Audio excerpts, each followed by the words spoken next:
All right. Hope this is working. I think we're good.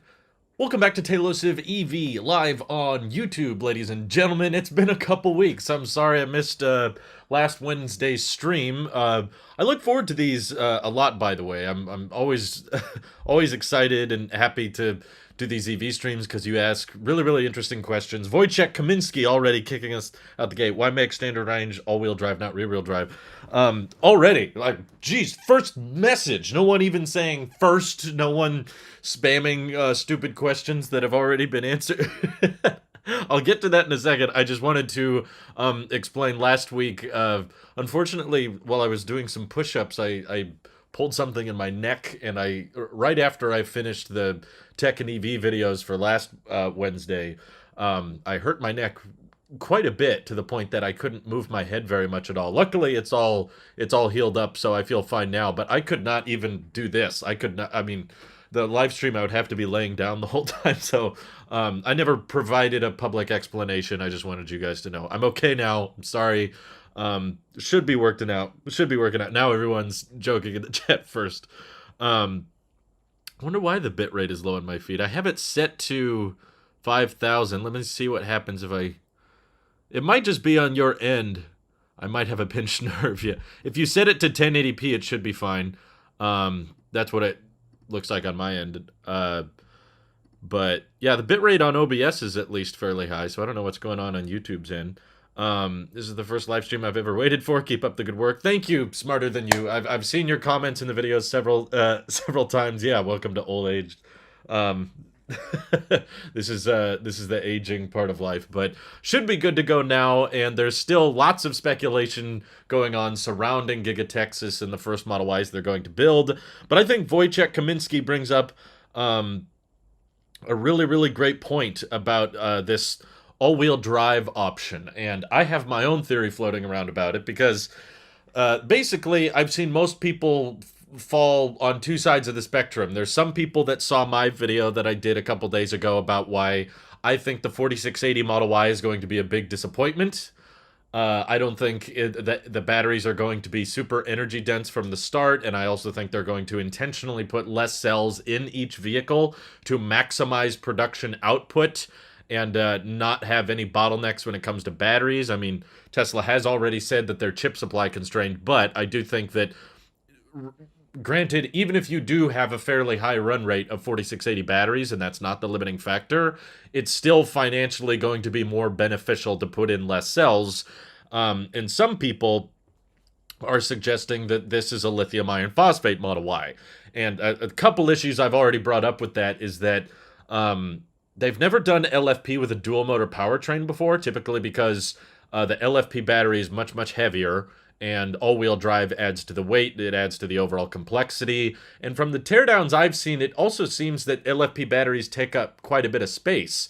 So trying to fit lithium iron phosphate battery pack in the Model Y with two motors, which is not what they do in China, by the way. They do have a lithium iron phosphate Model Y in China, but it is rear-wheel drive, not all-wheel drive. And that's what Wojciech is kicking off the stream with, which I think is an excellent point. The fact that it's all-wheel drive, maybe thanks to some miracles in single-piece castings, or maybe they got LFP energy density high enough.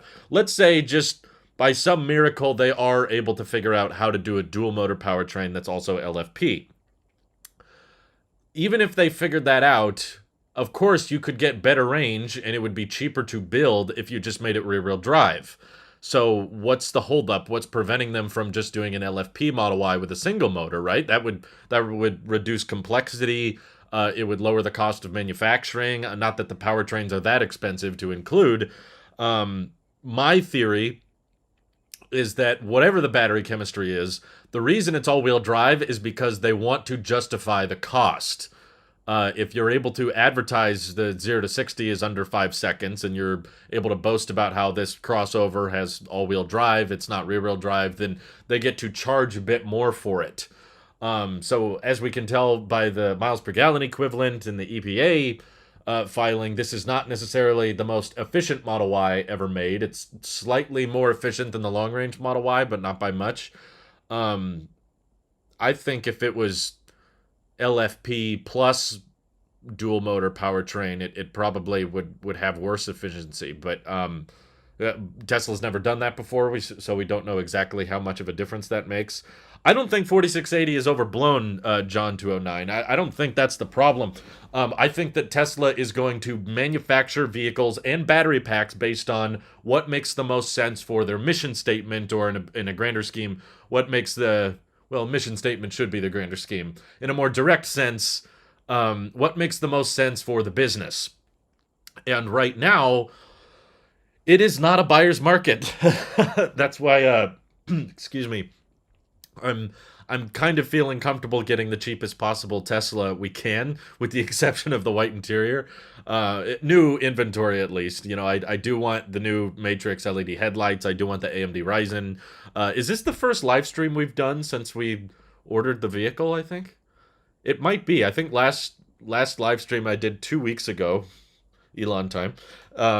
It was right before I dropped that video, so I guess this is it feels kind of weird. This is the first live stream we've done. Now you guys are all aware what Model 3 we have on order and stuff. But 4680s have never been about necessarily or inherently the magic of the 4680 that has gotten me excited for it is not the energy density improvements. It's not about the range increase. It's about the cost of manufacturing, and more importantly, the scalability.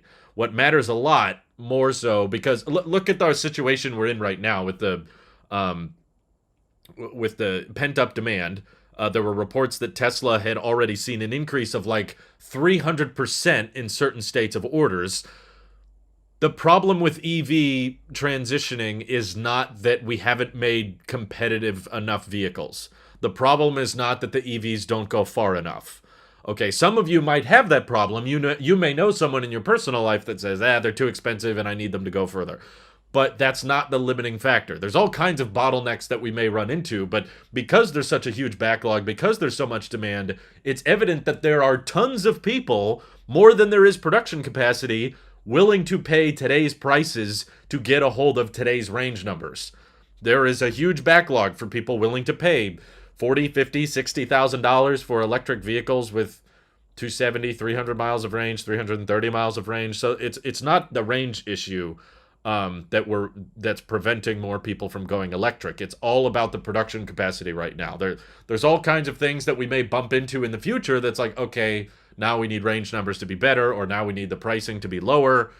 But that's not the scenario we're in right now. That's why prices have gone up so drastically, that coupled with inflation. But if the most recent reports are true, articles and analysts are saying Tesla locked in most of their nickel and lithium supply chains into contracts with price points they've already committed to. So I believe most of these price hikes have to do with demand and inflation. It's a combination of those two, not so much the rise of materials. It's not going to impact the margins of the vehicle much.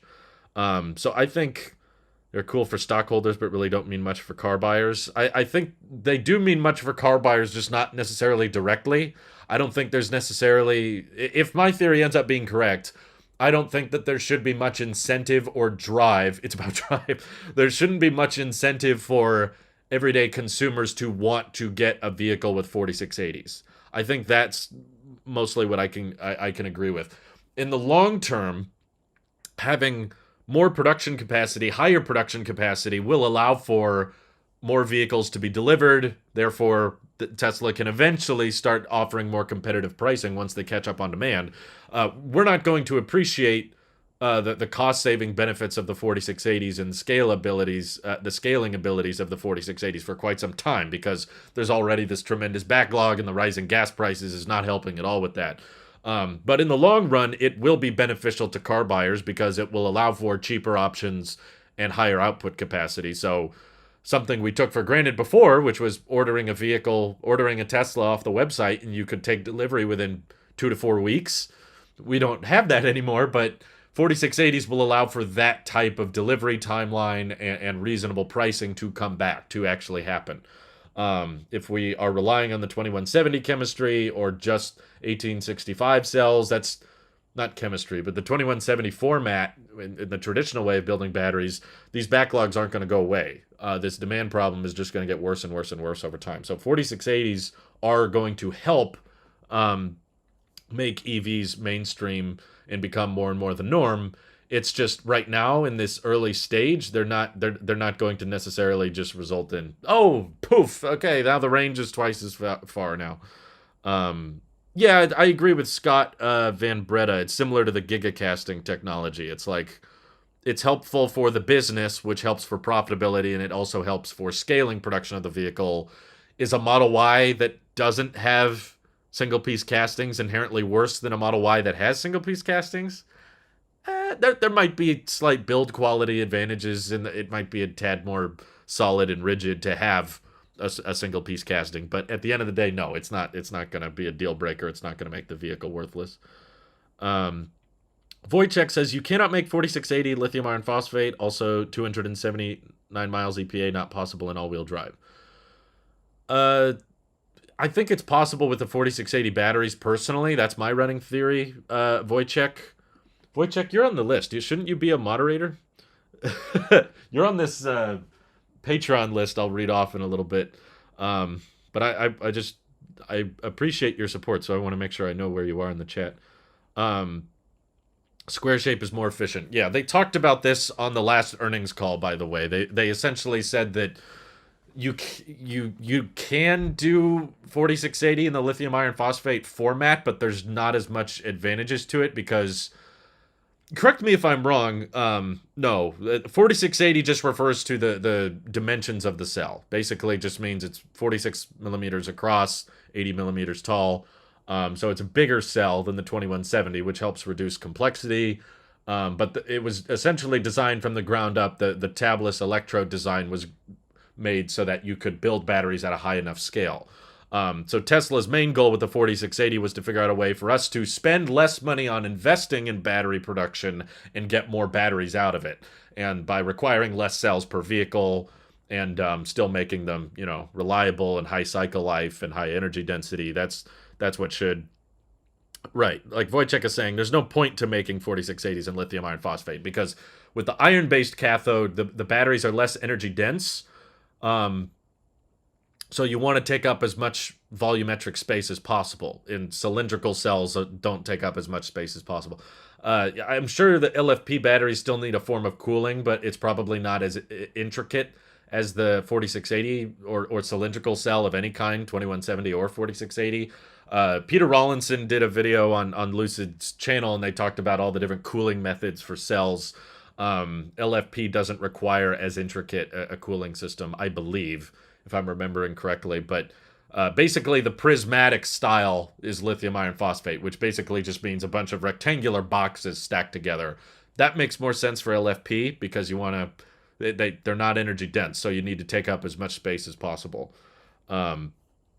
At least for right now. Maybe something could change in the future and it might make more sense, but Elon seemed pretty confident in saying they're not building any 4680s for LFP. So there's a lot of people going back and forth on this. I'm pretty confident that the first Model Ys coming out of Giga Texas will be 4680 and they will be a nickel-based cathode, although they won't be necessarily a super high energy density. And they're not going to put that many cells in the vehicle. I think... even though it'll be a structural pack with, front and rear single piece castings, it will probably be a fairly standard battery pack capacity because it is slightly more efficient than the long range and it doesn't go as far, which means that you kind of just scale down the total kilowatt hours of the long range. So I don't know, I'm guessing 70 kilowatt hour battery pack made of 4680s. LFP pack could be altered to be structural. It could, but that gets more into the speculative side because they didn't really want to talk much about that at Battery Day, and I've listened to all the previous earnings calls. No one seems to be too keen on them doing an LFP structural pack. Could they do it? Yes, but they also have photo evidence and documented cases. We know for a fact, based on the earnings call, at least unless you think they're lying, that they are building Model Ys at Giga Texas right now, as we speak, that have 4680 batteries that are structural. We have evidence of that. They've said they've been building those, they've been crash testing them, they've been assembling them. They showed, in the investor relations page, they showed pictures of them building it. So that's why I'm more inclined. That's what's ready. That's what's coming out. Um, my answer will change if we get a new EPA filing that showcases a new longer range Model Y that goes 350 or something, or 330, but with better efficiency. As far as I'm aware, legally, they cannot just release a 4680 Model Y and then software lock the range to 330 and call it the same thing. In the past, Tesla has had to rename certain vehicles because they made enough changes to them that the EPA had to register it as a separate vehicle. So you can't have two vehicles according to the EPA listed with the same name, just with different weights and different energy consumptions. It would have to have a separate name. So they would have to give it like a long range plus terminology, or a Model Y Plaid, or that, they would have to name it something else. Um, let's see. So happy you got your car order in. Enjoy your Model 3. Thanks, Tim. I appreciate that. Let's see. I think people unnecessarily hogging these giant batteries that just sit in their driveways, causing a big battery supply issue.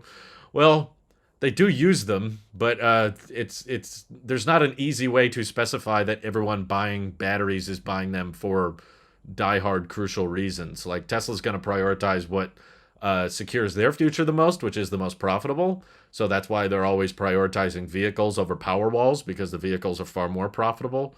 Even though they want both to exist, they want to scale the production of both. They don't see much of a point in just leaning all in on one, even if certain people might really need a battery pack. How do you know? Are you gonna sample every single order? What do you use your car for? How often are you gonna drive it? That's just gonna add to overall complexity. It's just not reasonable.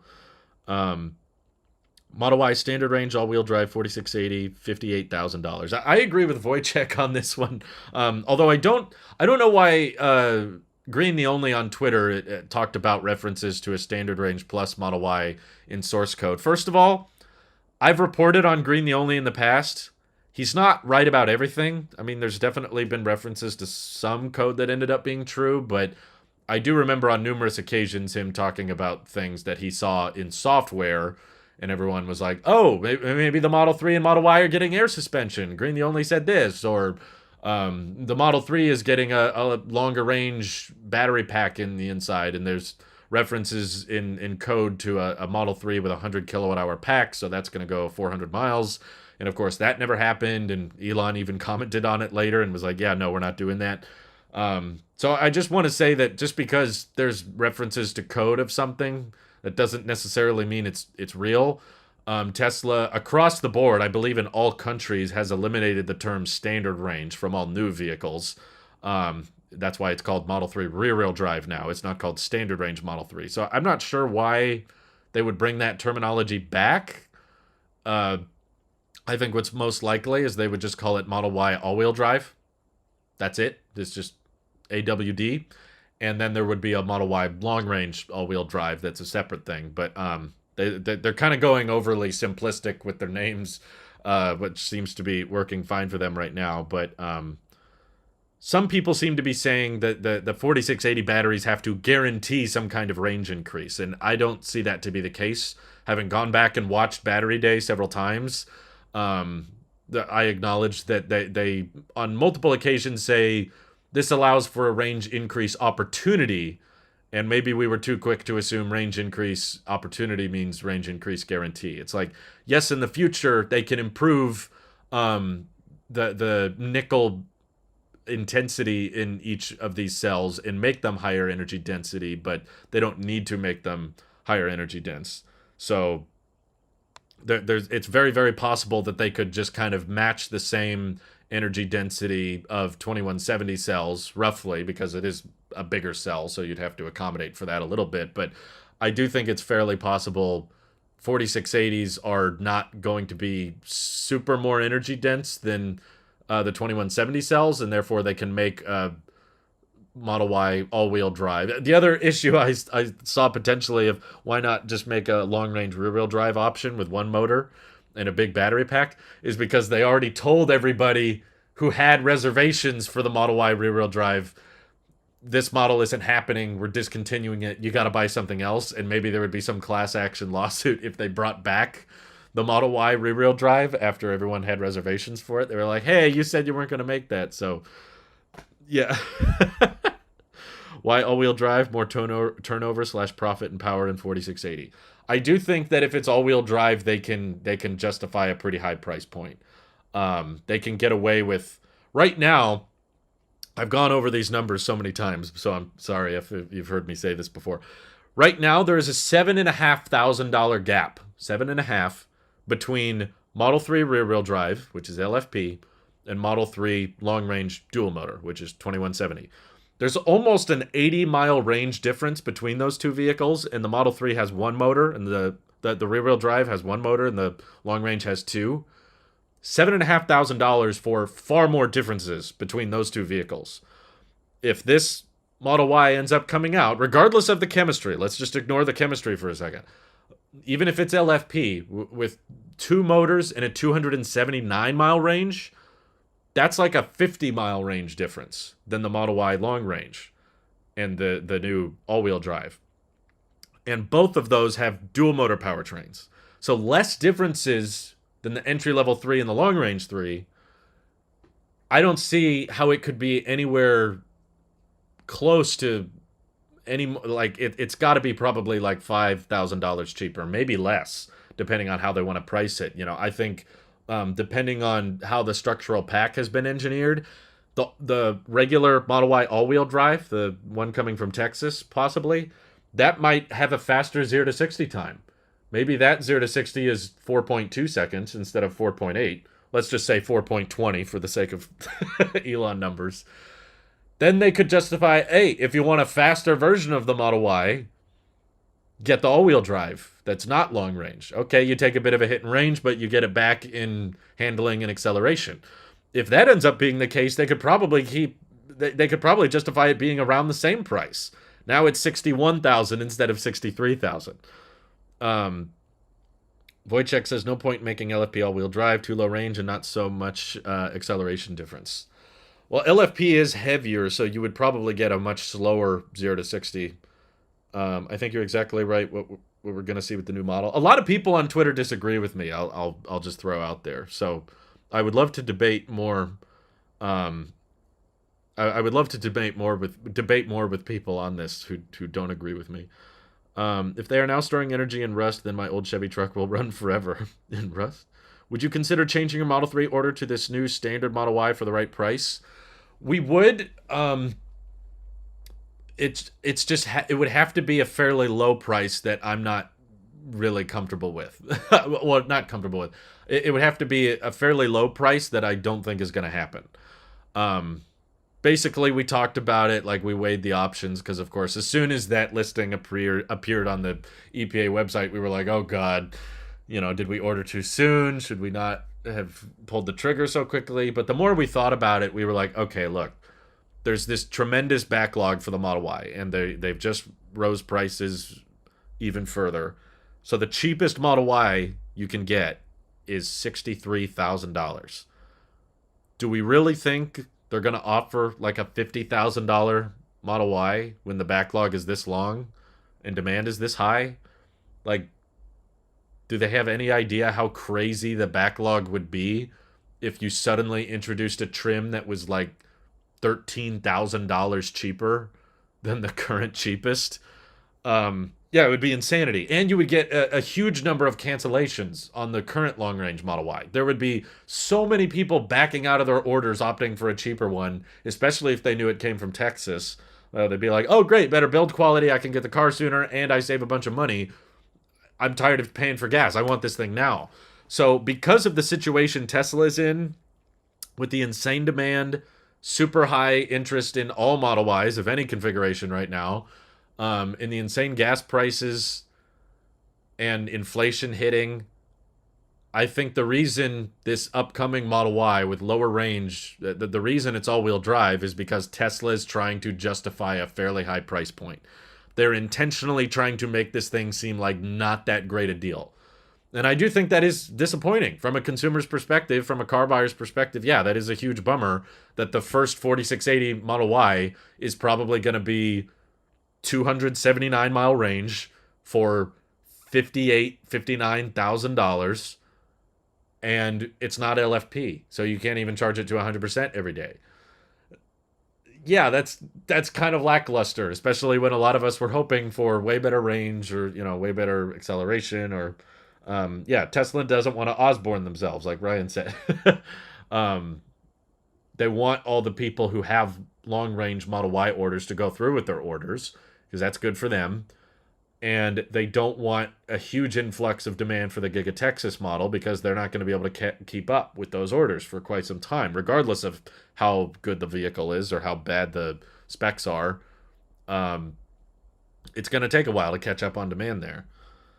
Um, let's see. Is it utterly absurd that Tesla would put the rare 4680 batteries in a lower margin Model Y? That's the thing. I don't think this is a low margin Model Y. I think that Giga Texas um, is optimized similar to Giga Shanghai for max producing mass production output, and by choosing to have a lower range, by choosing a 279-mile range, they're not gonna need that many cells. Probably less than like 800 battery cells are going into this one, and of course they have all the Giga presses ready to go, and they have this next generation paint shop, and they've laid out the factory in a way that it's going to use very little cells, and it's going to be dirt cheap to produce this thing, cheaper than because the structural pack skips so many steps.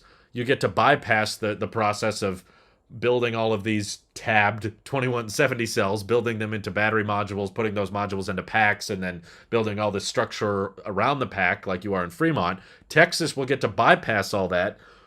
And because it's dual motor, all-wheel drive, Tesla's going to charge close to $60,000 for it, and it'll be cheaper to build than the Fremont model. So I don't think they are going to be lower margin, even though it might be lower price by a little bit. Not in the grand scheme of things, not that low price. It's still going to be pretty dang expensive. They need all of them for the performance and long range. I'm not so convinced. I think that the assembly line is optimized at Giga Texas for 4680s. Oh, Mando X Games, thanks for the super chat. This goes towards the Tesla fund. He says, new Model Y with 279 miles from Fremont, like Model 3 with LFP, possible? I'm not... It's possible. I'm not going to say it's not happening, but I just don't think it makes much sense from a financial perspective. Like, if they are... Fremont is already running at full speed, building long range and performance Model Ys as fast as they can, and the backlog is still crazy high, and they've rose the prices a ton on all those models, and they're selling every one they make. Why then would you all of a sudden need to start manufacturing a cheaper one? Giga Texas is not going to be at full volume when it starts. It's going to be a low volume production. So why you would switch the vehicle you have a tremendous backlog for and like complicate the assembly line at Fremont and be like, okay, shut down the long range line, let's replace it with an LFP line, and Giga Texas will pick up the slack. It's like, well, Giga Texas has to register a new model. I don't believe they can just brand it as the same exact model that they make in Fremont. Like a shadow release where they just software limit the range to be exactly 330 and no one can tell the difference. It's like the EPA is going to have to see a different report with different range numbers and with different energy consumption, with a different weight. You're not going to be able to hide that trim, at least legally. The government won't let them. Very few cells, not very little cells. Difference is important. Yeah, sorry. English is not my strong suit. 4680 should go to Model S and X first, not Model Y. I don't get it. Model S and X, I think, have gotten enough attention lately. I have a feeling that keeping around the thing is, Tesla already has a very large supply chain supplying 1865 cells. And I think the reason they scrapped the Plaid Plus was because they realized we can sell the Model S and X for an extremely high price because there's nothing else on the road like it, and you can't beat it in terms of acceleration and in terms of software and the interior emphasis on, the display and all that. You can't beat that. And they were like, okay, we can complicate the assembly line further and try to put 4680s in here, or we could use our old batteries that we've locked in from our old supplier for dirt cheap and still charge a premium So I think it's probably more profitable for them to just keep using the old cells. Um, that has shown SNX don't need 4680. Yeah, the demand. Frankly, none of the vehicles in the lineup really need 4680. They're all selling at great volume as is. But if okay, to answer Mando's question, since he super chatted, he mentioned the new Model Y with LFP. If the goal was to just make a more affordable option with decent range using lithium iron phosphate, why then would they make it all-wheel drive? Is my question. Like, why? If I would believe more so that this is coming out of Fremont if it was LFP rear-wheel drive, but that's not what's rumored.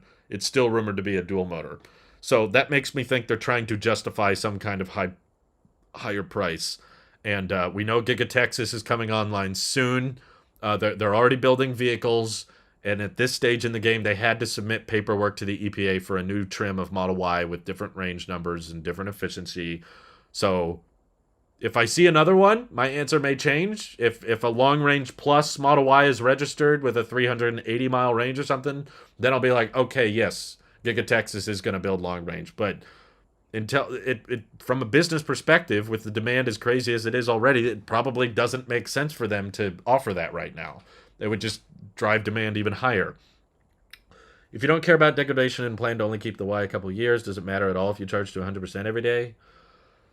I guess not if you're only keeping it a couple years, but I think the app actively encourages you to not charge. I mean, do we really need to charge it to 100% every day? Are you driving 330 miles daily?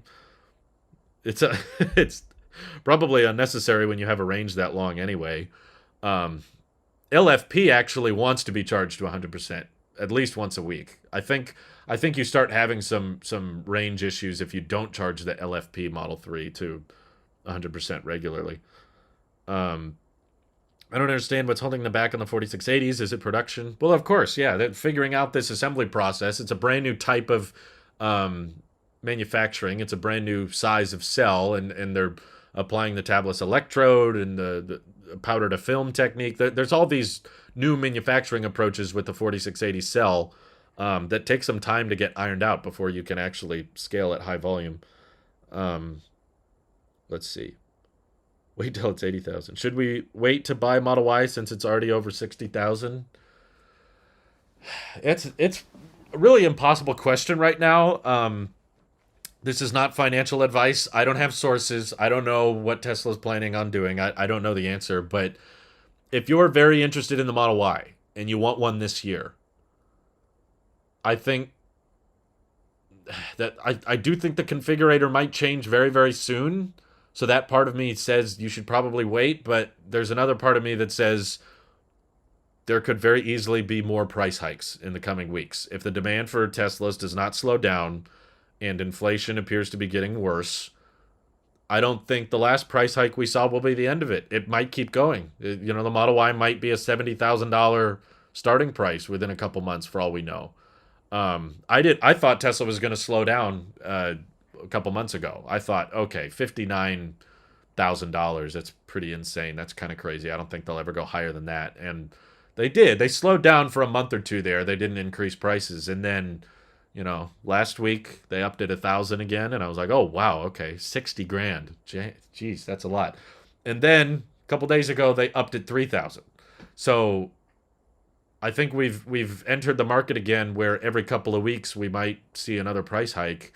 And as long as new orders are coming in, I don't know how long this is going to go on for. I don't know how many more price hikes there are going to be. So that's why I'm just trying to keep expectations realistic and say, don't expect like a $50,000 Model Y to be announced within the next month or so. I don't think that's going to happen. I'll be very shocked if it does, and we'll probably order one. I think that'd be the one situation we would cancel our Model 3 order, is if they made a Model Y that was like 51,000 or less or something like that. Something in that ballpark. If it was like low 50s or less, again, it would cause a huge number of cancellations and the demand for that model would be off the charts. So I don't think that's likely to happen. So don't plan for it. Typically, especially with Tesla, things end up costing more than we think, not less. That's pretty much never happened. It's never been like, oh, this is actually way more affordable than we thought. Um, let's see. I'm asking because I drove back and forth to Yuma from San Diego 3 to 4 times a week, and if the new variant is cheaper, I can make the range work around 100% charging. Well, yeah, if you're only keeping it for certain, like 2 or 3 years, it's probably not the end of the day. But um, I remember when 35K was a huge amount to pay for a car. What world do we live in? Well, we live in a world where the U.S. dollar is not worth what it used to be. So there's definitely a lot of inflation going on. Let's see. Tell Nick to look at older Model S's if he doesn't mind not having autopilot. I've seen them as low as 30,000. I haven't recently, but we should definitely talk about that. But I know, having talked with Nick on and off the podcast, that he's very much interested in the higher ride height of the Model Y. I don't know if you've met Nick in person. Sometimes he's met random people that I see in my stream, so I don't know. But Nick is a very tall person. His height is measured in miles, not feet. He's he's a very tall guy.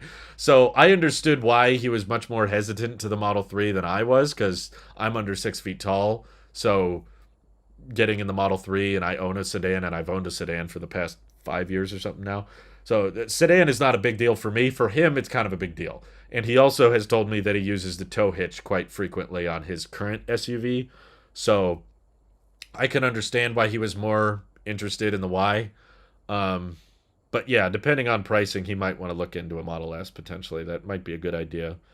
But Nick is also the type of guy that really likes newer stuff. He's not he's not the type of guy that wants to settle with, I referenced the ID4, and he was like, "Oh no, I could never do that." And I referenced you know, other electric options, and he was like, "No, no, no, no, no." He definitely doesn't really like anything except the Cybertruck, and I think he just saw the Model Y as the best stopgap until the Cybertruck is ready. Hopefully the Cybertruck is ready by the time Model Model Y comes around. I remember when standard range was 35K. To be fair, the 35K Model 3 was only on the website for like 5 days. I remember that too. It was like, whoa, they finally made it. And then like a couple days later, they got rid of it. And it was standard range plus, and then you had to call in to get 35K. It was this whole ordeal. So, yeah, that was technically the cheapest they ever got, but didn't last very long. Probably because it sold too well. If you can wait till 2025, I bet they will start decreasing the prices. They have a few years of poor competition and crazy markets. It's a good theory, Benjamin, but I'm not so sure. Especially with the way the world and the economy and inflation is so hard to predict and anticipate. We don't know what's going to happen. For a while there, a couple of years ago, when people asked, like, are you buying a Tesla, or why don't you buy one if you like them so much? My answer was basically, I would rather invest and, buy into the stock, or buy into, donate to my retirement funds and all that, because the cars are only getting better over time, and the prices of the cars will go down over time, whereas the stock, generally speaking, is only going to go up in the long term. I know in the short term it'll go up and down, but in the long term, the stock is only going to get higher. And the cars will only get cheaper. I don't think that argument really makes sense anymore. Now, looking at what's happened, back when I was saying that, you could get a Model 3 for under $40,000. Now the cheapest Model 3 is barely under 50,000. So against my prediction, because the demand took off, and that's the other thing, is people keep thinking that this is slowing down the transition, or no one is buying Teslas now. I saw people saying that in the comments. It was confusing me, because they were like, well, now no one can afford them, so this will slow down the transition to EVs. It's like, no, remember the delivery numbers? Deliveries that are at an all-time high. Tesla's building more cars than they ever have. They're delivering more cars than they ever had. So we're not slowing down. We're accelerating deliveries, and we're breaking new records in terms of production, and the prices also keep going up. The margins keep getting better. I don't know how Tesla bears still exist, personally. If you just look at the numbers and look at how well the company is performing, it's abundantly clear that they're setting themselves up to be the most dominant automaker on the planet within a decade or so. They're already with the best margins in the industry, and the margins are only going to improve, and they virtually have unlimited demand.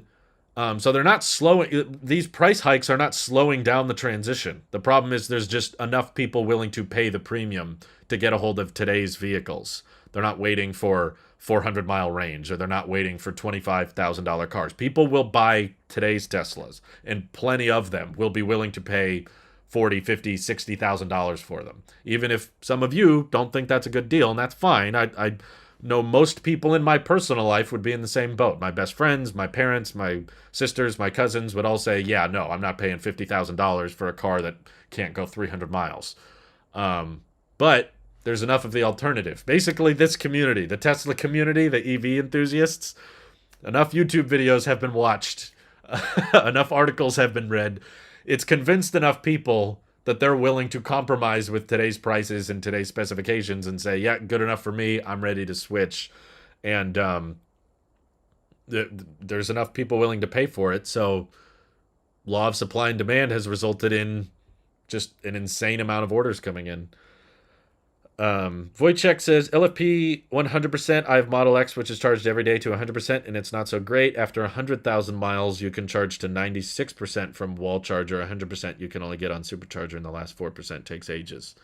Yeah, that's the other thing I have heard about the nickel-based chemistry is, getting it, those final 5% is really, really slow. So I don't think you'd necessarily want to charge to 100% every day. If you didn't have LFP, it would not go well. Let's see. I placed an order for my long range on March 2nd. 3 days ago, I switched my order to a Model Y Performance. I was able to keep the old pricing before price increases. My order is also on hold. I'm hoping for 4680 cells and my Model Y Performance. That's another factor I didn't even bring up. First of all, I hope you get it. I hope you enjoy it, Luke. Whatever the cells are, I hope it's a good car for you. But there were a couple of Austin Model Y VINs assigned to performance Model Ys. Most of them didn't stick around. They got assigned a VIN and then it got changed again to a Fremont build. But why then would there be performance reservation holders getting VINs with an Austin code if Giga Texas is planning on doing non-performance vehicles, which all the vehicles parked outside the factory so far are not performance as far as I can tell. Let's see, just hit 2 years and 30,000 on my Model 3 Standard Range Plus. She's still running like a beauty, no lost in miles. Well, that's awesome. Congratulations for that. I'm 6'6" and I drive a Model 3. I love it. Nick is taller than you. I hate to break it to you, James, but Nick has just grown up accommodating for the hatchback and the tow hitch, and that's just what he's used to. And I tried my best. I pushed him for the 3. We'll see what he does. We'll find out what his final decision is. Tim Watson says, really worried if any EV startup can survive the inflation / supply chain / chip crunch. Also, EV trucks require a ton of batteries, so F-150, Chevy truck, and Cybertruck will be insanely expensive. I think they'll be expensive single-handedly because of the demand for them. Right now, there is basically one electric pickup truck on the market. And if you haven't put in a reservation for one yet, you're not going to see it for 2 or 3 years. Basically, there's not a near-term, buy this electric truck and get it this year. That doesn't exist. Maybe the F-150 Lightning, but I believe they shut off reservations for that because so many people were ordering it. So it's you either have a reservation or you're not getting one for a while.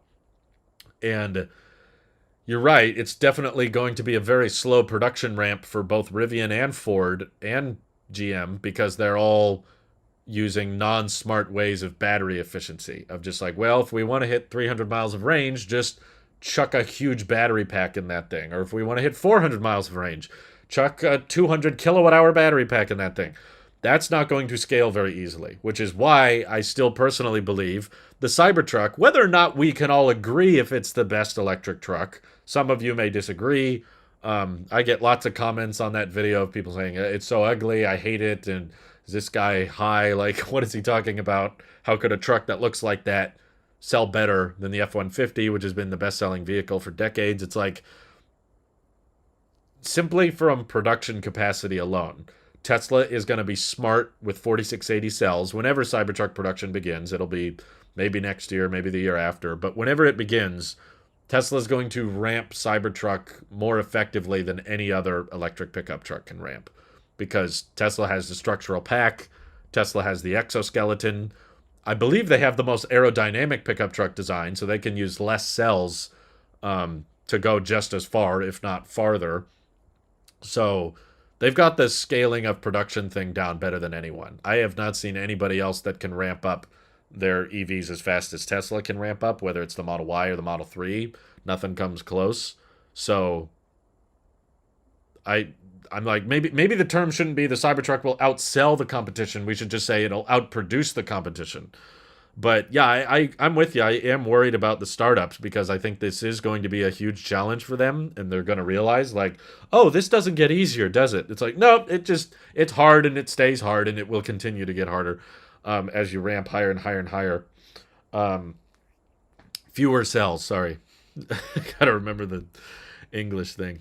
This is what happens when you guys watch a college dropout. I think the market hypes up a lot of these startup companies, especially the stock. I mean, geez, Rivian stock is up 12% today. What did they do? Why is it up 12%? Did they announce something? No? They're just... The market, I guess, is up today in general. Like, people are, betting on future stocks, I guess. People are buying up stock. And Rivian shot up 12%.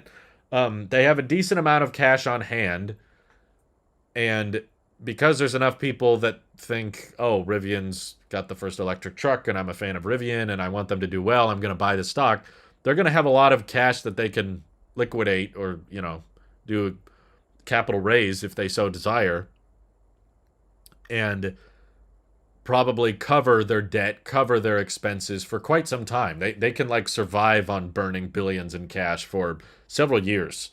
They could probably make it 3 to 4 years without turning a profit. That's the struggle of production hell, but hopefully Rivian can turn that around. I just think they need to get more smarter. They need to get more clever with their capital allocation. Tesla making more profits allows them to reinvest and make more cars, so increasing prices are actually accelerating the transition to sustainable energy. I agree with Wilson. It is frustrating from a consumer's perspective, but as long as there are people willing to pay these high prices, then yes, Tesla can take their thick profit margins and put them towards new factories and new battery manufacturing techniques and figure out ways of how to build cars faster. So, yeah, that's indirectly, it does help accelerate the transition to have a more profitable business. In the short term, it's very frustrating because there's definitely a lot of people. It was heartbreaking, honestly, reading a ton of comments on the price hike video. There were a ton of people that were like, I've been saving up for a long time, trying to get enough money stacked up to buy my car, buy a Tesla, and now that the price keeps going up, I just can't. It's out of our price range. We got to buy a different car now.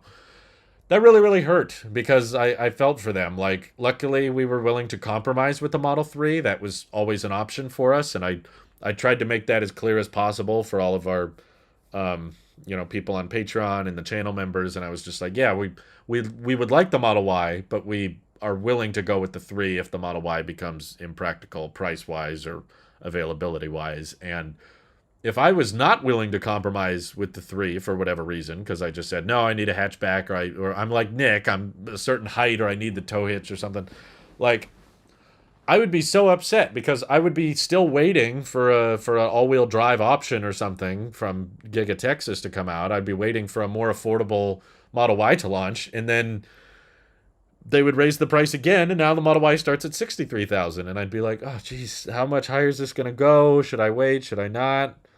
Yeah, Elon gave a fairly vague warning. I don't think it was a direct, like, yeah, the prices will go up, but I'm afraid to buy a Y now, only to have its value crash if/when the 4680 gets out.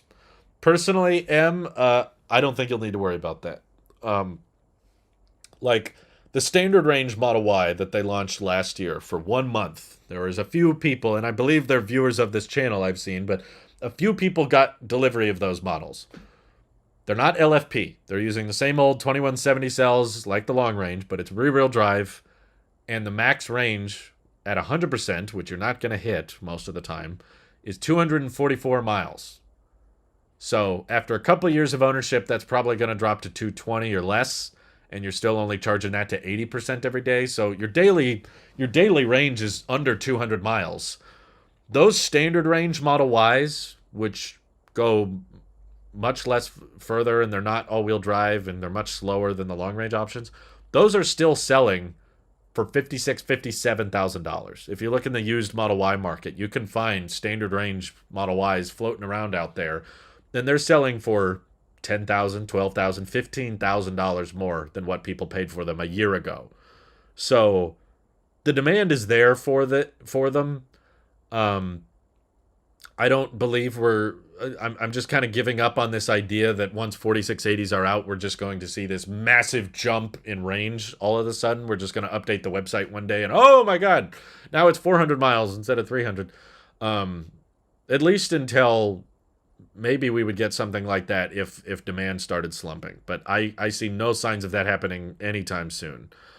And besides, if you're buying a vehicle just to resell it, then there's probably cheaper ways of going about that, or just doing something like we're doing, which is, I'm actually fairly confident we are going to get by with the Model 3 long term, but we're not closing the door on the concept of, well, in the future, if we, have kids or decide that the 3 is too small, or our lifestyle changes in some way, shape, or form, and we decide that the Model 3 is not enough for us, I'm not against selling it or trading it in for something bigger. I would love to see if we can get by with the 3, because that will be a great value, very affordable, and I love the LFP chemistry, and I want to have long-term ownership opinions on that. I want to be able to tell you guys, like, I've been driving an LFP Model 3 for 10 years. Here are my thoughts. I want to review that, but I don't think one day we're just going to suddenly see the range spike up, because what's crazy about this demand and how this community of EV enthusiasts and Tesla fans has grown, Tesla has not paid a dollar on advertising. They have a marketing team, that's a separate thing, but they have not intentionally tried to get more people to buy their car through advertising. This is all word of mouth. We have millions of Tesla owners now, and they're not perfect, right? Like there's still bad stories going on. There's bad Tesla service stories. There's channels that dock on Tesla all the time. There's channels that complain about Teslas. There's constant YouTube videos explaining why I regret my Tesla, or why I'm selling my Tesla, or why I'm ditching my Tesla. There's all kinds of negative news too. The mainstream media is pushing up against Tesla as much as they can. They'll report on any fire, any crash, any bad news surrounding Tesla. Just go on Reddit. You won't have to look very hard to find Tesla horror stories. There's all kinds of bad press around them, and it's not stopping the orders from coming in. The demand has never been higher, and Tesla's basically selling cars with all kinds of problems, all kinds of quality control issues and service issues, and they can get away with it because the demand is so high. Like, as gas prices rise, and now more and more people are Googling Tesla and ordering Teslas than ever, all this word of mouth, I think, is just going to continue to get worse, basically. And by get worse, I mean spread. And as long as there's a demand backlog like there is right now, Tesla has no incentive to try to make their vehicles that much more desirable. But they have an insane incentive to try to prioritize scaling up production and making vehicles more efficiently and more profitably. And they have a lot of incentive to, build out assembly lines like Giga Texas, and then hopefully eventually decide on another factory and ramp that one too, just so that they can match current demand. If they started making Model Ys with 350, 400 miles of range or something like that, it's tackling a pointless problem. It's trying to make the car more desirable, but it would inherently make the car more expensive. They would have to charge more for it, and that's not really fixing anything either. Nobody asking for commercials slash advertising anymore. Only advertising needed is the sign at the gas station. Ooh, that's a powerful that's a powerful statement, Tim. I'm gonna remember that one. That's every time I see a gas price listing, I'm gonna think that's Tesla's advertising department. Yeah, it's a good point. That's well said, Tim. What do you think the next Tesla event will showcase? The next Tesla. It depends on what you mean by event. I mean, next week, this Tuesday. Yeah, that's soon. This Tuesday, there's rumored to be a not rumored, it's confirmed. There's a Giga Berlin Model Y delivery event. They've gotten all the paperwork done. They've finalized all the permits and they've gotten approval and everything. The first Model Ys that were built at Giga Berlin will be delivered. I think the first 30 has been confirmed. 30 Model Ys from Giga Berlin will be delivered on March 22nd. So I'm sure that'll showcase. I believe Elon is going to be there, but they'll probably give a little speech about, you know, electric's the future and we got to build more factories and it's yada yada yada. Everything's got to be more efficient and vertical integration's important and this helps us, ramp up faster and it helps us lower the price of transporting vehicles to Europe from Asia. That was a big expense. Now they don't have to worry about that, at least with the Model Y. So I don't think they'll unveil or announce anything that different there. Next Tesla event, though, you're probably thinking of some kind of product-related event, right? Like a new announcement. Elon hyped up that there would be a Cybertruck update on the next earnings call, and then clickbaited us, and it didn't happen. They basically didn't even say the word Cybertruck during the entire earnings report. He basically just said, right now we can't introduce new models because the demand is so bad. We just got to focus on ramping this year. So that was kind of a hard pill to swallow, but it's true. It's the right decision. I wish he wouldn't have hyped it up so much, like there would be Cybertruck news. He said something about, I believe he said something about like, we don't want to announce a bunch of things on an earnings call instead of having a dedicated event. So I'm going to go ahead and predict the next like product related event. Okay, I'm not counting the earnings call. I'm not counting the annual shareholder meeting. A product related event will be a Cybertruck update. Like in 2023, they'll announce here's the new truck, here's the new pricing, here's the new range numbers, here's the new quad motor, here's how the doors work, and they'll detail all the new features probably a few months before official deliveries begin, and they'll have lots of prototypes that employees are driving around, and the signs will be coming. It's not going to sneak up on you. It's not, you're not going to wake up one morning and be like, oh crap, Cybertruck deliveries next month. You're going to see lots of employees in Tesla testing the equipment and employees driving it around long before deliveries begin. At least that's what happened with the Model Y. Do you know the size difference between Shanghai and Austin? Wondering what max capacity is specifically for the Cybertruck. I do know Giga Texas is the property itself is much much bigger. There's a layout. I believe if you just Google, let me see if I can find it here. I have this stupid universal control thing. Hold on. Tesla factories size comparison. The building itself, I think, is just a little bit bigger than Giga Shanghai. It might be somewhat close, but yeah, I think this is the picture I was talking about. Can I zoom in on this?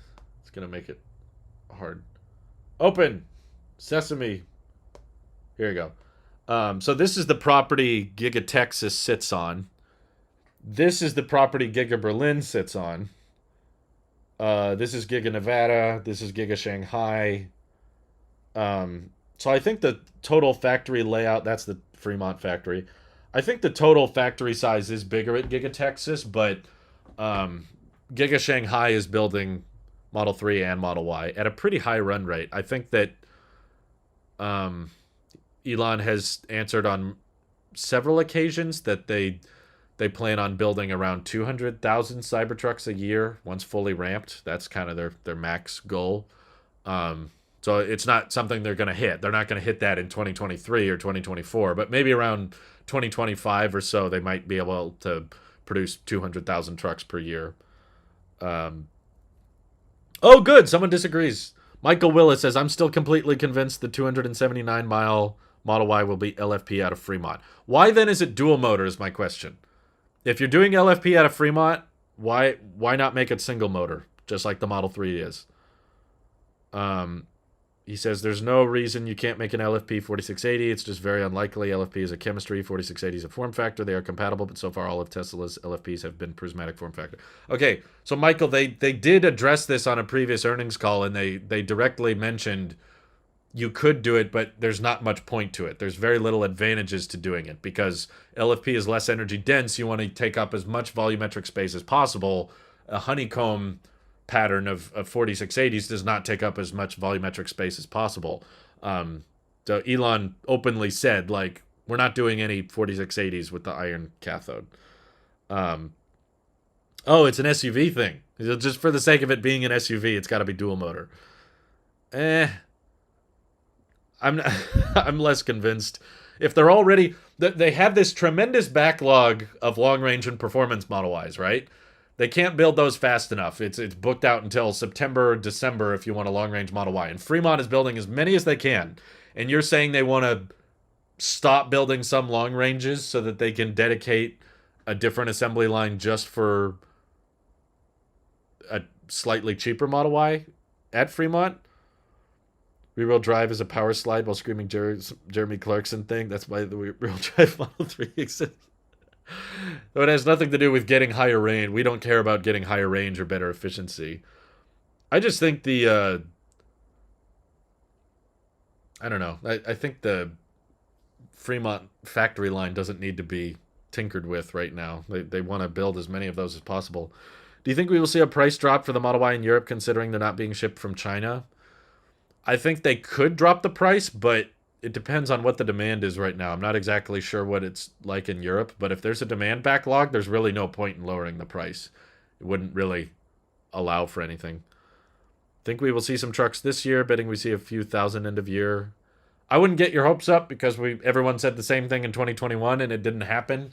I mean, we've seen some trucks this year already. There's multiple Cybertrucks that have been testing at the Fremont factory. So we spot those on occasion. They're driving them around and testing things. I think Giga Texas is probably going to be mostly focused on ramping this year.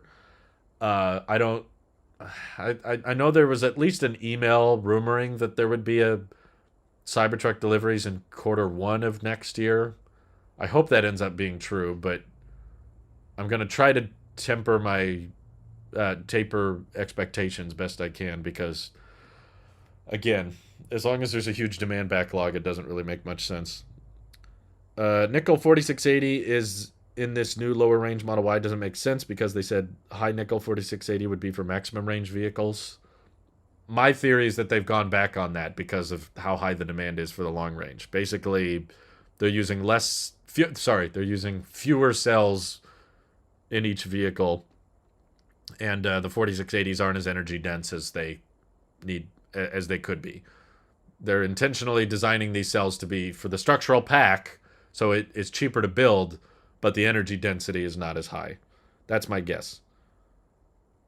I just see it playing out. We see some testing pieces drop, if not a couple deliveries. Well, Elon himself, who has overly optimistic timelines and who always thinks, FSD is this year for 7 years, Elon says no new models are coming out this year.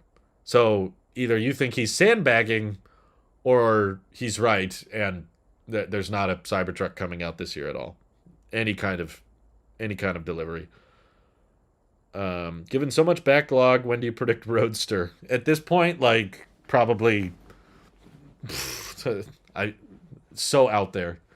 Whenever the Roadster comes out, it will be after everything else. It'll be after the Semi, it'll be after the Cybertruck, it'll be after pretty much everything is more important than the Roadster, unfortunately. I know that's a bummer, especially because there's a ton of people out there that really, really want the Roadster and have been waiting for a Roadster for a very long time. So 2025, 2026, not anytime soon, that's for sure.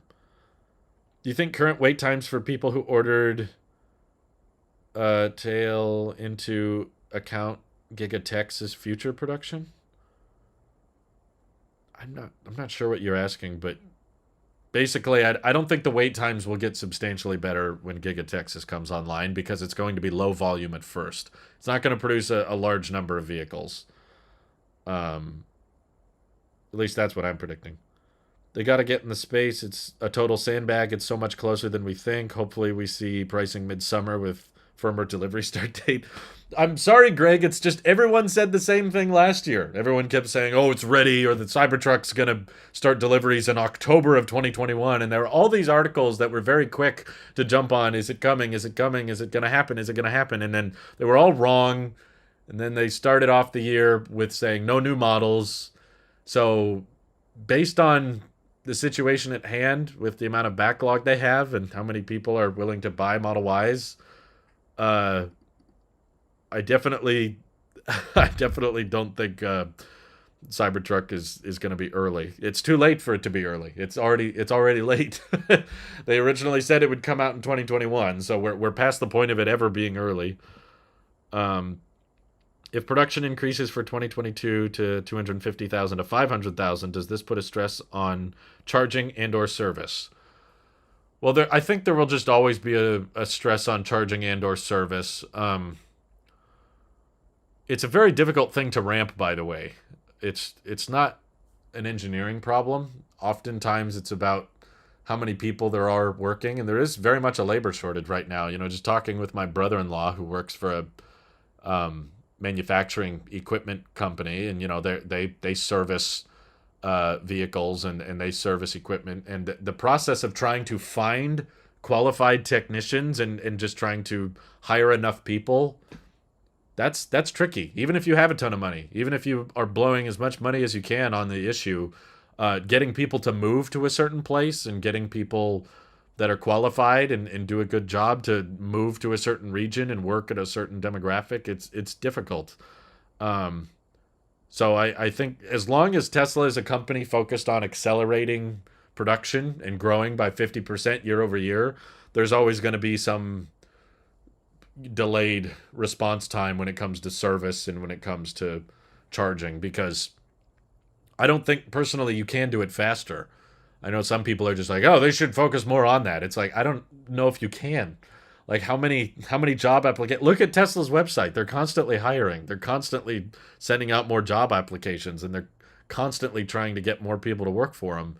Um, so it's not necessarily a problem you can throw a ton of money at, and especially with electric vehicle technicians being a new thing, it's not necessarily something there's a ton of qualified people for, just at the ready, all looking for jobs. Um, I don't think there's a better way to go about it, frankly. I don't know what they could do, that because a lot of people would just be like, let's not ramp up production until we get customer service issues down. It's like, I don't think those people realize the urgency Tesla is moving with. Like, if you want the company to make sure everyone has a solid, quality control, thorough vehicle and a solid experience with customer service and no problems at all, then you'll be a lot like Lucid, where you're burning through cash and you're struggling to turn a profit and you're struggling to ramp vehicles and you have to keep cutting production capacity over and over and over again. And that means that the vast majority of your fan base doesn't actually get the vehicle. So Tesla has opted for, let's focus on growing production and growing acceleration. No, we're not going to be known for our best quality control in the world. We're not going to be known for the best customer service in the world. But they're acknowledging that what the world needs right now is not necessarily like perfect quality control and great customer service. The world needs more EVs. And we need to focus on just accelerating this timeline of, let's get as many EVs on the road as possible and let's build as many as we can. Yes, that does mean there's going to be some headaches and there's going to be some quality control issues or customer service issues, but it doesn't it's still like, relative to, even if we switched every vehicle sold to electric, it would still take 20-25 years before all vehicles on the road were an electric vehicle, and that doesn't even account for all of pollution. There's a lot of CO2 emissions that aren't from cars. So they're trying to tackle a very difficult problem and trying to accelerate our transition to electric as quickly as possible. And I think that rightfully so, it has motivated more startup companies and legacy auto to switch to electric. And I don't believe they would be trying to switch to electric as quickly if Tesla didn't exist. But of course, they're not perfect. Tesla's going to have issues, especially when their primary mission is driven on accelerating. Everything's got to be faster. We got to build quicker. We got to deliver more. We got to focus on just getting more of these cars out of a factory and into consumers' hands. That's the main priority. It leaves room for improvement for everyone else. But at least, even with the quality control and service issues, there's at least more EVs on the road and less gas cars driving around. And they're safe. You know, they've got good crumple zones and great passive and active safety systems, and they're saving lives and not pumping more carbon monoxide into the atmosphere. So that's you can weigh which one is more important. It's obviously it's easy to sit back from a consumer's perspective and say that problem shouldn't exist. They should get rid of that problem. I don't want to pay that. Make it not that price. It's very easy for us to just sit back and say, hey, it'd be nice if it wasn't bad. You know, that's easy. But you got to pick your battles, basically, especially when you're a quick-moving startup. How much service does a less than 5-year-old Tesla really need? They can lag on service by 5 years. I think there probably is a pretty close to 5-year lag on service, but I also acknowledge that they don't need no service centers. I'm not saying that's ideal because there's oftentimes other cars can hit your Tesla and you're out of luck and you can't drive it for a long time. And because it's actually a pretty big concern of mine is like, okay, we could buy the Tesla. Some idiot could rear end us. Car's totaled. We're not going to be able to get a new Tesla for how long? We're going to have to wait 6-7 months or so to get a replacement. Yeah, you know what really grinds my gears? Yeah, exactly. It's easy to let your gears be grinded. It's a bit harder to say like, hey, EVs are still only 6% of total cars sold. We want to get that number to 50% or 80% or 100% within the next decade or a couple decades. We can't be too picky about this. We need to put production ramping above all else. That's got to be the main driving factor. And yes, it does come at a cost. It will come at a cost of customer service. It will come at a cost of quality control. But I do agree with Zach Kirkhorn's logic of let's try to build the vehicles with such good quality control that there are less service appointments required in the first place. Yes, there will still be accidents. Yes, I know. That doesn't mean we don't need any service stations. And yes, Tesla should ramp up service and that there are problems. I'm not trying to deny that those problems exist. But I understand why Tesla's doing what they're doing. Frankly, from a business perspective, I think they're doing pretty much everything right. My only request would be like, don't call it full self-driving. I think that naming is poor. I think this is the best way to achieve self-driving. I think it's really smart to do the neural net training and using the cars as data collection points and doing it all through vision instead of LiDAR. I think all that's smart. I'm just like, don't call it full self-driving. That's not what it is. And you don't know when it's going to be that, so stop acting like you know. Well, soon it will be. When the feature's complete, they're calling it what they want it to be. It's like, okay, well, you've been calling it what you want it to be for 6 years, and it's still never been that, so let's stop calling it that. People assume the ratio of cars to service needs to be equal, but I've had my car for 4 years, and really the only thing I needed was a 10-minute 12-volt change and tire replacement. Well, it is true that we don't really have the data on how many Teslas have customer service horror stories. Because as Tesla grows as a company, they're going to have more vehicles on the road, and even if you're never going to have zero problems, you're never going to have 0% quality control issues or service appointments. It's just a matter of, is there more or less than the average car company? And, you know, what is it relative to a reliable car company? And we don't necessarily have the numbers because, like others have mentioned, you could have 2 million Teslas on the road. And if 1% of them have a problem, that's a pretty good yield. 99% of your vehicles don't have any major issues or don't need to be serviced.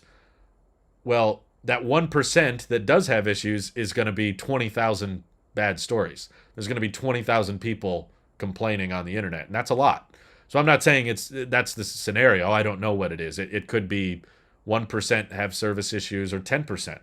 And what's the industry average? How many service appointments do the Toyotas need, or how many do the Hyundais need? We don't exactly know.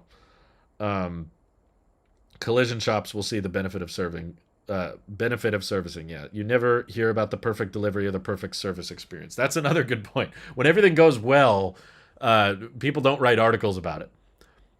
Man took delivery of Tesla. Very happy about it. Reported no issues. That doesn't make headlines. If someone's Tesla's glass roof falls off, that's going to be reported on everywhere, and the stock's going to dip. But yeah, the squeaky wheel gets the grease, as they say. One thing to remember is that there are many Tesla service centers that do not handle collision repair. In Georgia, there are several third-party repair shops. Well, that's good. Let's see. When are you taking delivery of your car? Well, I don't know for sure because it definitely changes a lot. But right now, the app is telling me... Do I have my phone? No, I left it in the other room. My estimated delivery window is between July 7th and August 4th. But I've seen a bunch of people online have their dates change all the time. So it could go back and forth. It could fluctuate. It might be ready next week. It might be ready in October. I don't really know. But that's what it's telling me for now.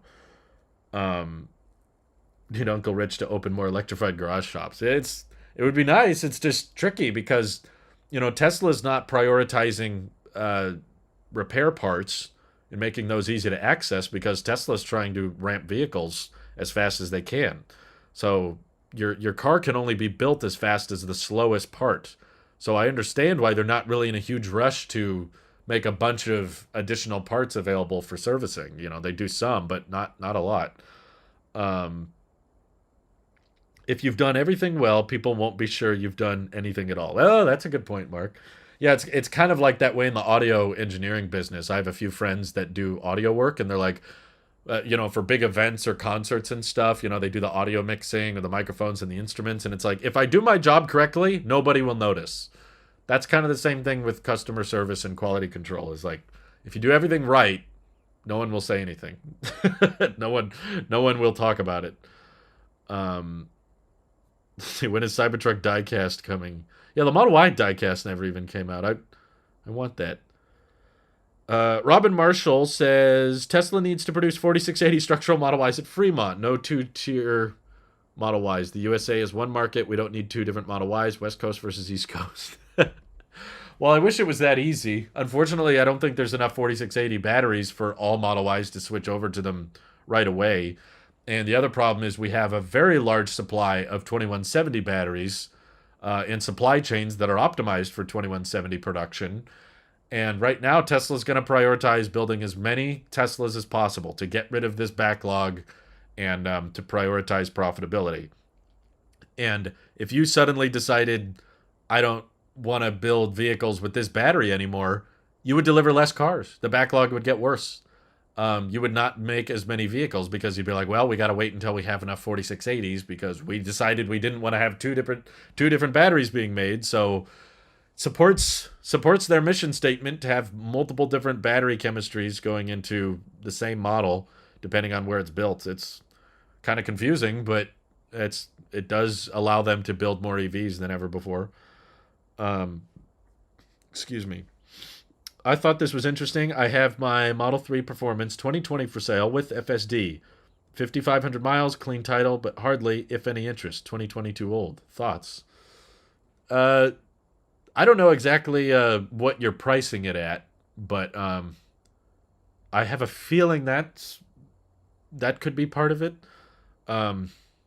Fewer cars, thank you. Robert's always there. Let me know. I use the word. I'm not very good with the English, Audio video, that's a good example. Also in construction, very true. No one would notice a knob well done. Other construction people will. Yeah, that's about it. If you're Sandy Monroe, you'll appreciate good quality control, but that's about it. Yeah, notice a job well done. I thought you were talking about like a doorknob or something.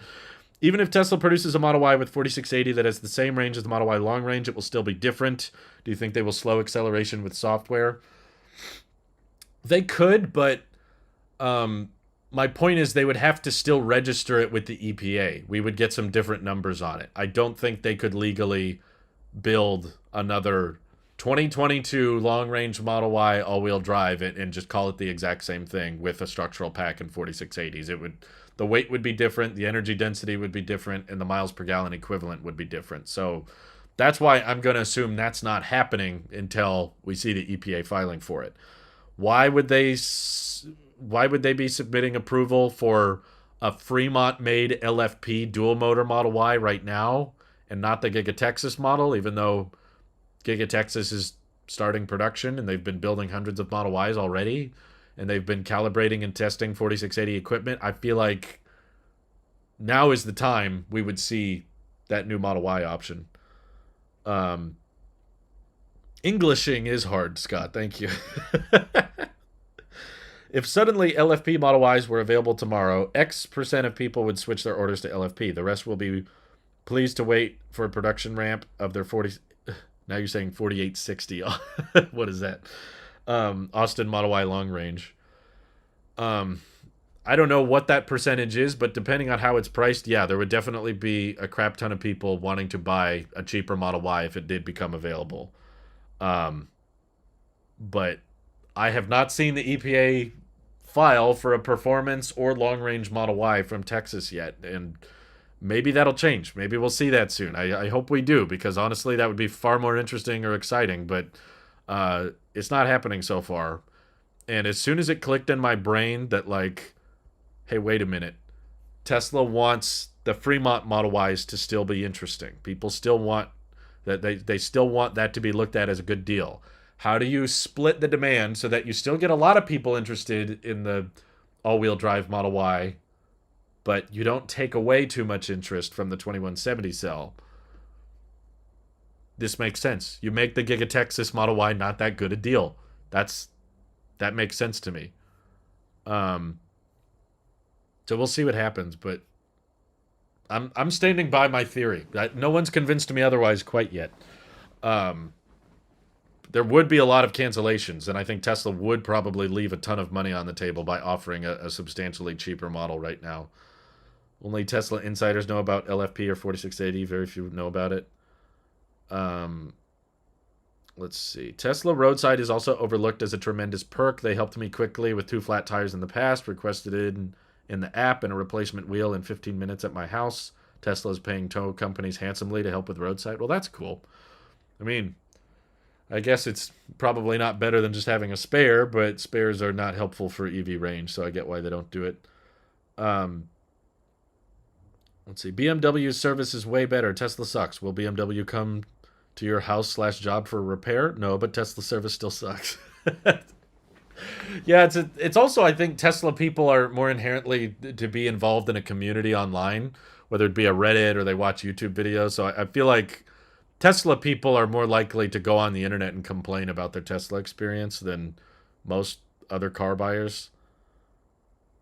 Tim has a spare now. That's cool.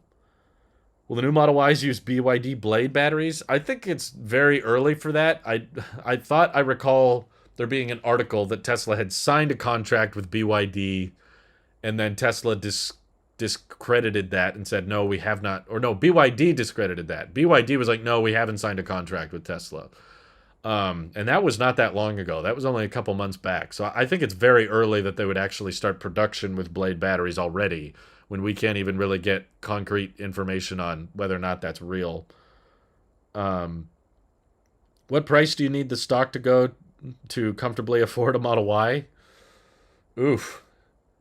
Well, now with the Model Y pricing the way it is, it would need to probably double or 2.5x or something like that. But that's okay. The Model Y I don't find a particularly great deal, to be honest with you. Even if the stock did 2x tomorrow or 3x tomorrow, we're trying our best right now, in case you're curious, like, because the Model 3 is so much more affordable than the Model Y. um we're going to do our best to save up so that we don't have to sell any stock to get the car. um and if the channels do well, and the Patreon keeps up and the super chats are good and everything, we won't have to sell any stock. If the estimated delivery timeline is correct, then it's fairly likely we'll just be able to keep all our stock and buy the car outright, which is kind of cool. If it comes early, I'm not against it. Like, if they announced next month, like, hey, your car's ready, then I'd be willing to sell stock to take delivery of it early, just because I'm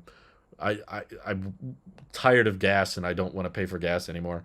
Um, so ideally, I would like to keep the stock, but I'm not willing to, like, really delay delivery just so I can hold the stock a little bit longer, because we're planning trips. We're trying to visit people, and gas is already stressing me out the way it is. Um, I would like to avoid selling stock if at all possible. For the record, I still fully believe Tesla stock will go up in the long term. I don't believe this is an all-time high. I don't think it's peaked. Um, there's just not really any financial gain to holding the stock in the short term, and like, all that holding the stock will allow for is more money in the future. But the only way I can acquire that money in the future is if I sell it. There's no dividends on Tesla stock, so at some point you got to sell it when it makes convenient sense to you. Um, and this would be a time if it was like, hey, your Model 3 is available early, or your order is ready for pickup, and we want to go on a trip, or I want to see family members, or we want to stop paying for gas. It'd be like, yeah, okay, the stock might do better in the future, but I need this car now. Stock can't keep me safe in a car crash. Stock can't drive me to my family's place. Stock can't take me across the country. It's all the stock is more money.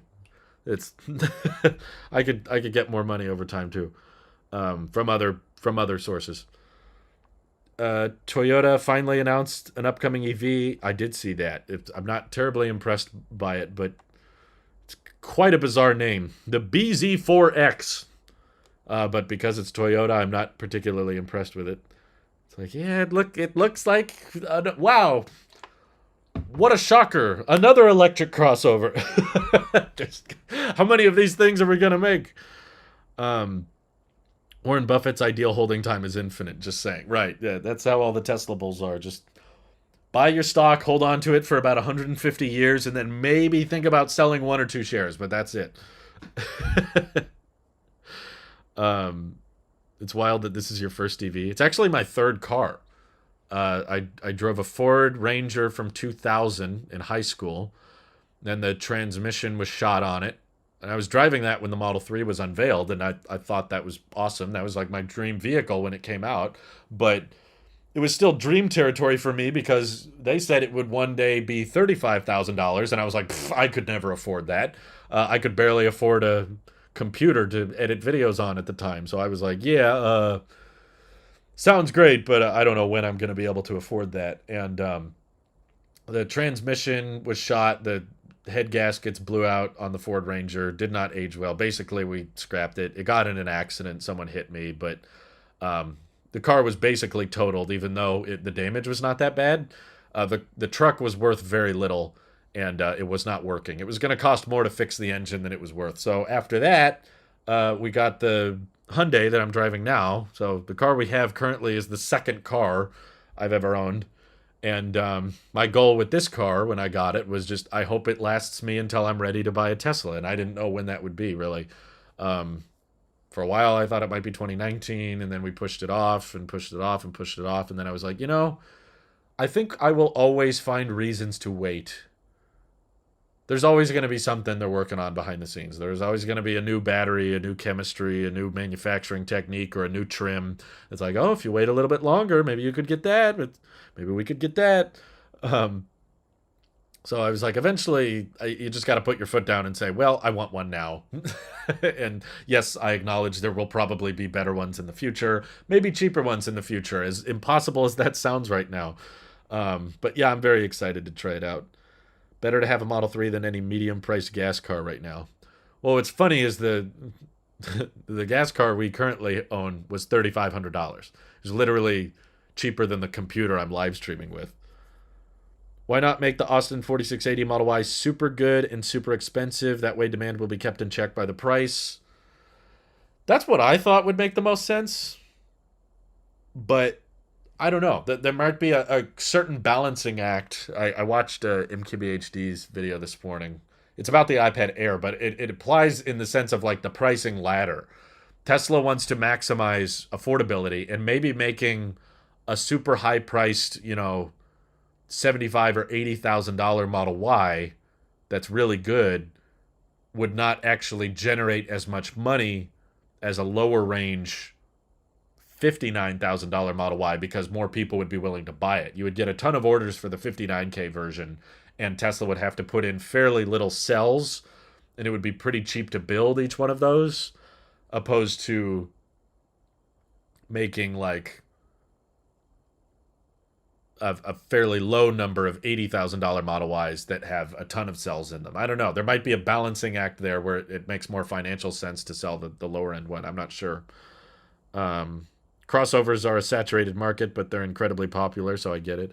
No, I get it from a business perspective. That's like the best-selling category of vehicle in the U.S., so if you're going to do an electric vehicle, it makes sense to do a crossover, but I don't know. There's just nothing about the BZ4X that jumped out at me. I was like, okay, looks, yeah, okay. We got the ID4, we got the Mach-E, we got the Model Y, now we got this thing. So, once again, we think buttons are cool. It's like, when you're a Tesla fan, you're like, oh my God, I don't care. I don't want to hear about your stupid buttons. Oh my God. Made the right call. We need a support group for people who ordered a Tesla. Tesla Motors Club waiting room. Yeah, really. In Canada, the Model Y price went up by $6,000 Canadian. That's nearly $5,000 US dollar increase. Woof. My goodness. The first people that buy EV cars should have the option to go to Mars before all the gas lovers.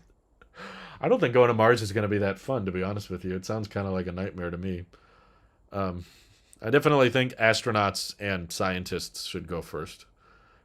Not random Tesla buyers. I would not like to go to Mars. I'll just put that on the record. At least right now. Earth would have to get much, much worse before I'd consider going to Mars. But to answer Tesla's next question, I definitely, that's what I thought they were going to do. I thought Giga Texas was going to start with a performance Model Y, and the price would get even higher, but it would have like a 350, 380 mile range and really fast 0 to 60. It would just be a high performance plus Model Y. And as time went on and production ramped, they would start making more affordable options. But maybe Tesla knows something I don't. I thought that would have made the most sense. You could just have, okay, all the long range Model Ys coming out of Fremont, all the performance out of Texas, done. Performance models are not in high demand anyway, so it doesn't really matter if Giga Texas can't build that many. So, yeah, that seems logical to me, but Tim Watson says, you know how I feel the Model 3 is a great option for many families and as a primary commuter. I have an X on order, but the savings from the Model 3 help with the payment on the X. Better to have Model 3 than any... Oh, I see what you're saying. Gotcha. Subaru did better with their version of the BZ4X name with Solterra. I had a similar response. I was like, yeah, it's just, I mean, it looks like a Subaru. It's electric now. Trying to find something to cling on to and say, oh, I really like that part of the design, or I really like that aspect of this vehicle. But I want something to stand out, I want some kind of like headlining difference with these crossovers. We humans will have to nearly fail at space colonization before we figure out how to succeed in it. Well, that's what a lot of rocket science is figuring out how to not do things. Best way to not sell an EV equals give it a strange name nobody will recognize. Even the weird EVs sell, though. That's the thing. I think the BMW i3 is a giant piece of crap, but there's still people I see driving it around in it. They still buy it. Tesla uses trains transport for East Coast, but people have to realize diesel trucks transport the cars around the country. Price of diesel fuel increase and transport costs increase as well. Yeah, it increases for everybody. Whatever you're doing, moving vehicles around, moving equipment around, moving supplies around. The rising price of oil does affect Tesla. Less directly, Tesla owners, but it does affect everybody. Because as for right now, our economy is very much powered by oil. We're trying to change that as fast as we can, but it's not going to happen overnight. It's going to take a while. Um, how do you think the gas stations will end? What will be done with all existing fuel stations? Do you have any idea how it's all going to happen? I wouldn't be shocked if a lot of gas station companies try to adopt and support EV charging stations just because they see that's where things are going. Um, I think they'll hold out for a long time, but as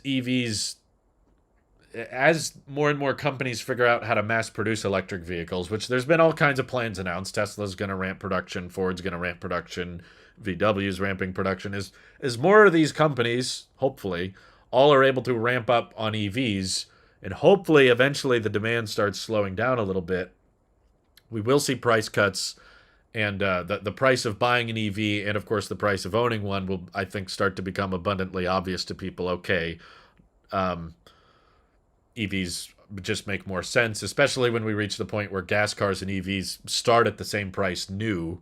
It's like, well, obviously this one's going to be much cheaper in the long run, so I'm going to go with that one. And the charge network is going to expand and get more and more reliable, and there will be plenty of charge stations to choose from.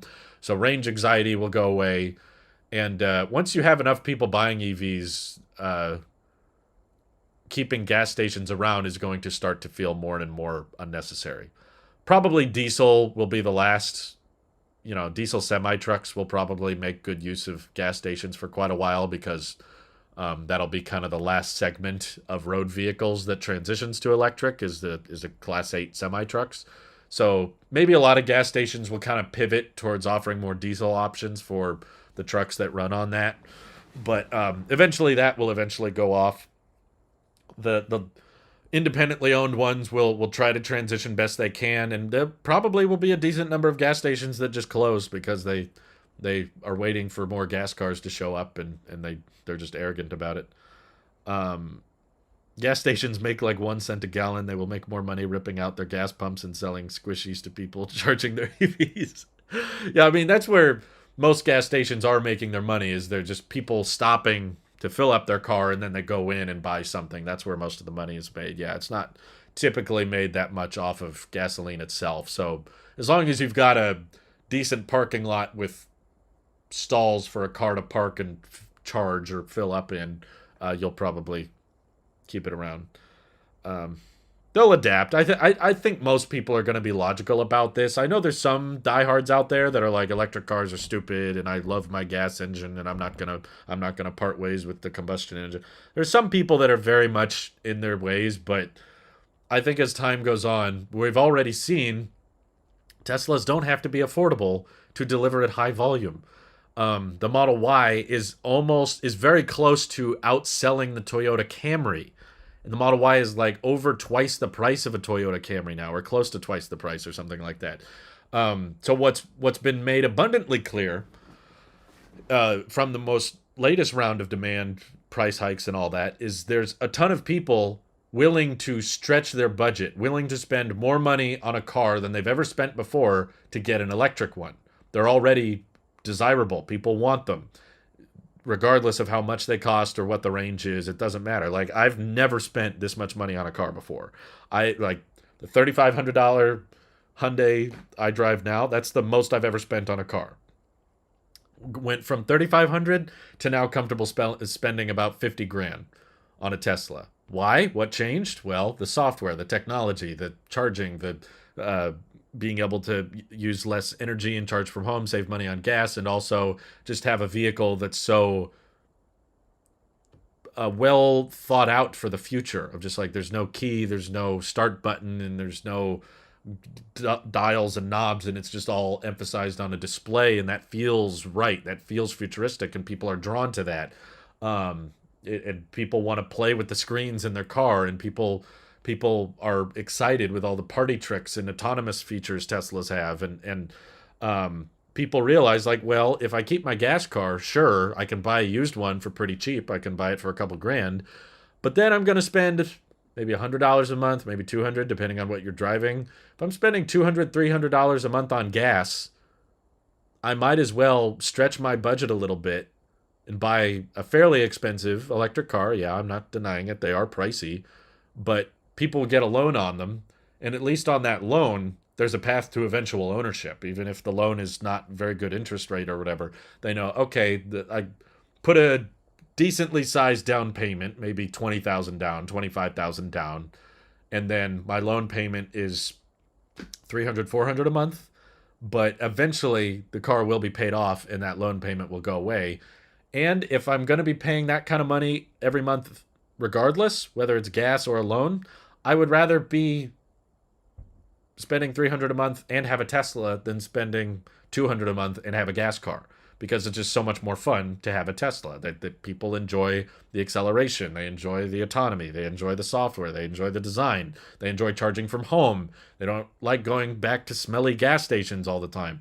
So they're not perfect. I'm not saying everybody's ready to switch over, but I just mean that there's been a very clear and obvious shift of people all willing to spend more money on their car than they've ever spent before, because Tesla's made a product that's incredibly desirable, and because of that, it's spiked demand, and that might mean that prices don't go down for a long time. Maybe Teslas will become the most popular brand on the road, even if they don't go below $40,000, just because there will be enough people willing to pay for them. There's just kind of a new market's opened up. People are like, oh, well, I wouldn't normally spend this much money on a car, but I will because it's a Tesla, and I like a Tesla, so I'll take it. Let's see. When will gas stations like Exxon partner with Tesla for charging stations, or is that never going to happen? There's not much advantage to it. There's not really much incentive for Tesla partnering with Exxon or anything. Tesla can just put superchargers wherever they want, and it'll be much more affordable than trying to do some long-term partnership. Tim Watson says home charging will be ubiquitous with charging hubs and will be needed next to apartment complexes in dense urban areas. Large stall number charge stations on highways will be key, and they're still doing lots of those. They're constantly expanding. Remember when film cameras overtook digital? When do you think EVs will equal ICE cars in sales? I think in 2021 there was like 60 million cars sold. And Tesla alone is like about to, they're probably going to be 1.5 million this year, and they're hoping to grow 50% each year afterwards. So Tesla's goal is to be 20 million by 2030, which would be 1/3 of automotive sales. But of course, that's just Tesla. There will be a bunch of EVs, but I want to say probably like, yeah, what did someone say? Robert, I think, predicted it right. 2028 or so. Probably 2027, 2028, somewhere in there. It depends on how the production ramp goes for everyone else. Ford is going to be slower, and VW won't ramp as quickly as Tesla does. But if there's one thing I do believe Tesla on, it's their production delivery goals, because they typically exceed those. Elon Musk was quoted back in like 2014, I think. He said that they were going to deliver 500,000 vehicles in 2020. And everyone thought that was crazy. How could they possibly deliver that many and grow that quickly? And then they did. Even with 6 weeks of factory shutdowns, they still achieved 500,000 vehicles delivered. And now they've got new factories coming online and more efficient manufacturing techniques. So I would say near the end of this decade, we'll have as many EVs sold as gas cars sold each year. Start a Nissan Leaf S lease YouTube channel? That should be every married couple's second car. What is so great about the Leaf? I've heard terrible things about the Leaf. Simple economies of ICE versus EV savings now are directly proportional to miles driven. Yeah, I think that's picking up, like Tim is saying. People are starting to do the math, understanding the sticker price versus cost of ownership. KBB article highlights $16,000 less cost of ownership of Model 3. Like, I think it's stretching a little bit, because typically people are buying used gas cars that are fairly cheap compared to Teslas, which the used market is not very cheap for Teslas. But at a certain point, you just have to acknowledge that, okay, buying an EV might not necessarily be the cheapest thing in the world to do. It's not always, switching to electric will not always be motivated by cost savings. But as we're seeing already, a lot of people are willing to spend extra money if it means they get a more enjoyable product at the end of the day. They're willing to take out that loan, or they're willing to spend more money on the car if it means they get a Tesla because they like them and they enjoy the acceleration, the software, the autonomy, all that. So you can do your long-term math and compare the price of gas and service, and I think Teslas also have more tire maintenance than traditional gas cars do, and traditionally Teslas are going to have higher insurance rates than traditional gas cars. It might not always be the most financial wise decision. I'm acknowledging that right now. It would probably take like 20 years of paying for gas before buying the Tesla would actually save us money compared to just keeping our current car. But I don't want to keep driving my current car. And I also acknowledge something might go wrong with my current car and I might have to fix it, and I got to keep paying for smog checks or oil changes or brake pad replacement, all kinds of things I don't want to have to keep dealing with. Even if you stacked up all the maintenance costs and all the price of gas and oil and stuff on my car, it would probably take a very, very long time before I hit the $50,000 mark, which is what the Tesla is. So, but I would rather have a Tesla for 20 years than a gas car. So I'm gonna spend the money. There will be a ton of Chinese cars, that's for sure. Had a Leaf for 10 years. It was great. Also currently have a Y and a Bolt. Owned 7 EVs altogether. Well, that's good. I'm glad it worked well for you, Danny. I just had a friend who bought a Bolt, and he's not a Bolt, a Leaf, and the range was like 50 miles or something. He said the range degradation was horrible. How much money do you make annually? I ask this to estimate which group to include you in, just to buy the typical cheap car buyer with luxury car. So because I'm a YouTuber, it fluctuates a ton. I wish I had like a solid number to just hand out and say about this much. But I honestly don't. It can, I would say most of the time it's fairly average. Like after taxes and stuff, it's typically around 60K a year or so. It just depends. I can have a really great year where I make much more than that, and a really bad year where I make less than that. It's just, it's all dependent on the news, and it's dependent on people's interest in YouTube and how well my videos perform and how many days a year I take off because I don't have a boss. So I just remember looking up like the average annual income in the US, and it was about that. I was like, yeah, I'm about average income. I wouldn't say necessarily, I wouldn't necessarily say I'm in the 1% or 10% or anything. Europe is not a thing when talking about EV sales. Plus, with inflation, people will buy less cars in general, including EV, till inflation goes away. The problem is EV still has a long way to grow, so that there are more people buying EVs now than ever, even with the pricing as high as it is. I bought the Leaf for $9,000. It ain't luxury, but it's super cheap to own and makes an amazing commuter. Well, that's good. I'm not commuting. I work from home, so logging into Patreon. Yeah, the Patreon numbers are public, by the way. I'm not hiding that. I did a video on Tailosive Talks a while back just detailing how much I make on YouTube, but it's not an insane amount. I'd say it's a modest amount that we're able to live fairly comfortably off it. I've never made 120,000 in a single year, no, but I have gotten close to 100 a couple times. Yeah, say between 50K and 100K depending on the year. It just varies. Very unpredictable on YouTube. You really have no clue what your next paycheck is going to be. That's why we don't do loans. That's why we don't take out debt if we can, because you just have no idea what's going to happen. But speaking of the Patreon, I've been live for a while, and I need to give a shout out to the people supporting. These are our executive and enhanced Tesla Fund members helping us get the Model 3. Let me see if you guys can even... I'm knocking everything over here. It's kind of out of focus, but... Joshua Vinnick, Martin Turnert, Wojciech Kaminsky, Planet Tex. This setup is terrible. Dr. Mark Choi, who is a dentist in the Woodland area. Bennett Williams, Dylan Zimmer, Jacob Halbach, Joshua Levitsky, and Matt S. is also on this list. I just got to find the marker for it. But thank you, Matt, who's Rockford Media, for supporting the channel. Oh, Michael says, you mean you need a raise. Thanks.